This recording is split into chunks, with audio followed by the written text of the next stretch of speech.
Tu vis sans doute tes moments d'incertitude depuis 2 semaines car tu es en confinement. Ton rythme de vie a changé et tu dois t'y adapter. Ce changement apporte sans doute plus d'émotions intenses et c'est tout à fait normal. Aujourd'hui, nous te proposons quelques idées pour apprendre à mieux gérer tes émotions.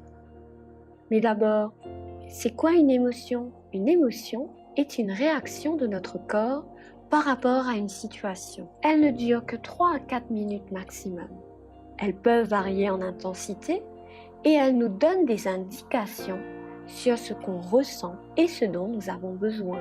Il existe 6 émotions de base que tu dois connaître. La colère, la peur, la joie, la tristesse, la surprise et le dégoût. Toutes ces émotions ont une valeur importante et une fonction. Quand tu ressens une émotion, ce serait bien que tu prennes un temps pour te permettre de te retrouver.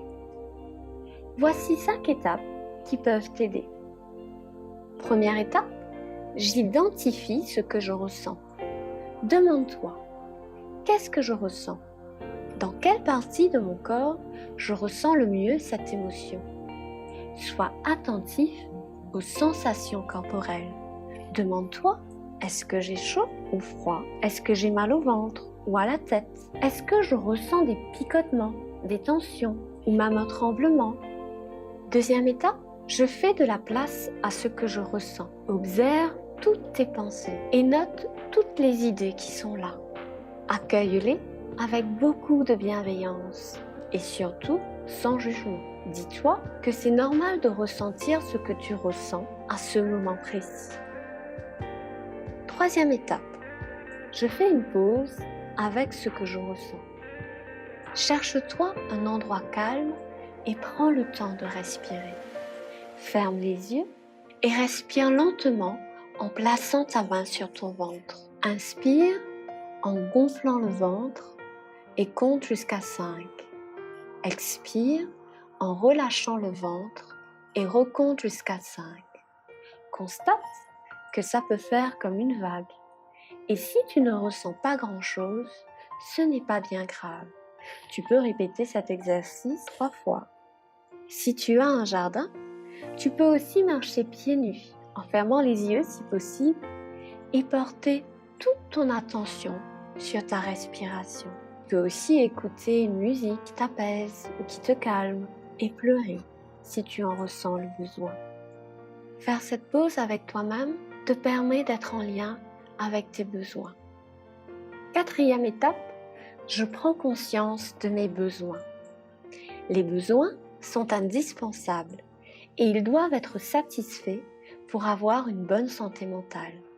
Maslow, psychologue américain, a décrit les différents types de besoins qui sont essentiels à la vie des êtres humains. Selon lui, les besoins de base, comme respirer, manger et boire, doivent être satisfaits avant de pouvoir satisfaire les besoins supérieurs, comme le besoin de se sentir en sécurité, d'être aimé et les besoins d'accomplissement de soi. Si nos besoins ne sont pas satisfaits, cela provoque un manque ou des sensations désagréables. Par exemple, quand ton ventre grogne, c'est un signal pour te dire que tu as faim et donc que tu as besoin de manger. De même, quand tu ressens de la colère ou de la tristesse, cela indique qu'il y a un besoin qui n'est pas satisfait. Prendre le temps avec ton émotion permet de constater quel besoin n'a pas été comblé. Et voici notre 5e et dernière étape. Je communique aux autres si je le souhaite. Tu as le droit d'exprimer tes émotions et aussi de les communiquer aux autres. Tu peux apprendre à dire ce que tu ressens en utilisant des mots simples comme « je me sens triste », en colère, jaloux, content, parce que et j'ai besoin de. Communique tes émotions de manière appropriée, c'est-à-dire en te respectant toi-même, les autres et l'environnement. Cela veut dire que tu ne dois pas te faire de mal, utiliser de cris ou des mots qui peuvent blesser les autres et que tu ne dois pas casser des objets. Communiquer tes émotions de manière appropriée permet aux autres de mieux te connaître, te comprendre et t'aider. Alors, à toi de jouer maintenant et n'oublie pas de partager cette vidéo à tes amis ou à tes proches si elle t'a plu. À bientôt pour d'autres outils.